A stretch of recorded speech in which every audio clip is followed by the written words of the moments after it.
अब best students को उनका अवार्ड देने के लिए मैं दावत देती हूँ मिस मौजमा को कि वो अपने हाथों से इन बच्चों को उनके इनामात दें। लेट्स क्लैप फॉर मिस मौजमा जिनको बेस्ट स्टूडेंट्स मुंतखब किया गया है उनके शानदार कारकर्दगी की वजह से। तो 4th क्लास से है तमन्ना Jamali. Clap for Tamannaah Jamali.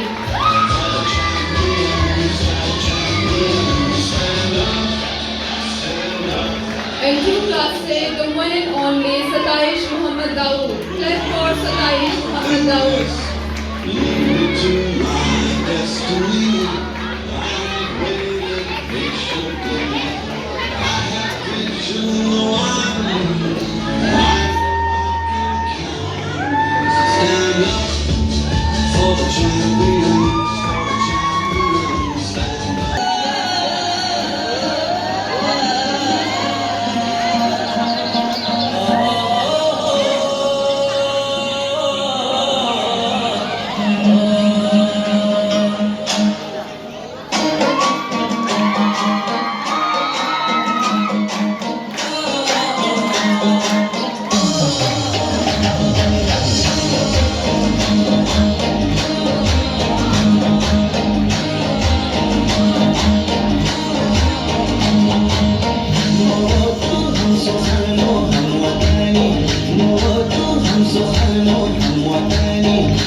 Bye.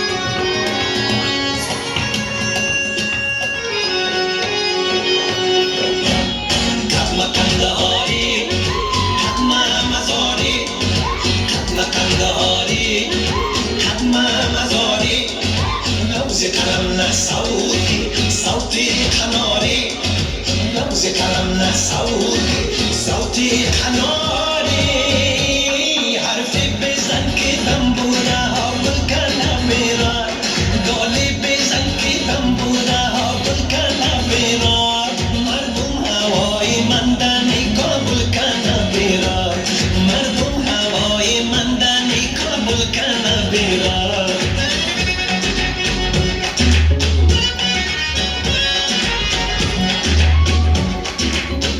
الواس که بغل که یک دیگه خود راز نقل و غزل که یک دیگه خود شما پشت و پناهی باغ کشته سلام علیکم علیکم نوشته شما پشت و پناهی باغ کشته سلام علیکم علیکم نوشته با نغمه گرشن از تو خبرشن تو هم سفرشنی آسودت درشن هم سفر هم سفر هم سفر هم سفر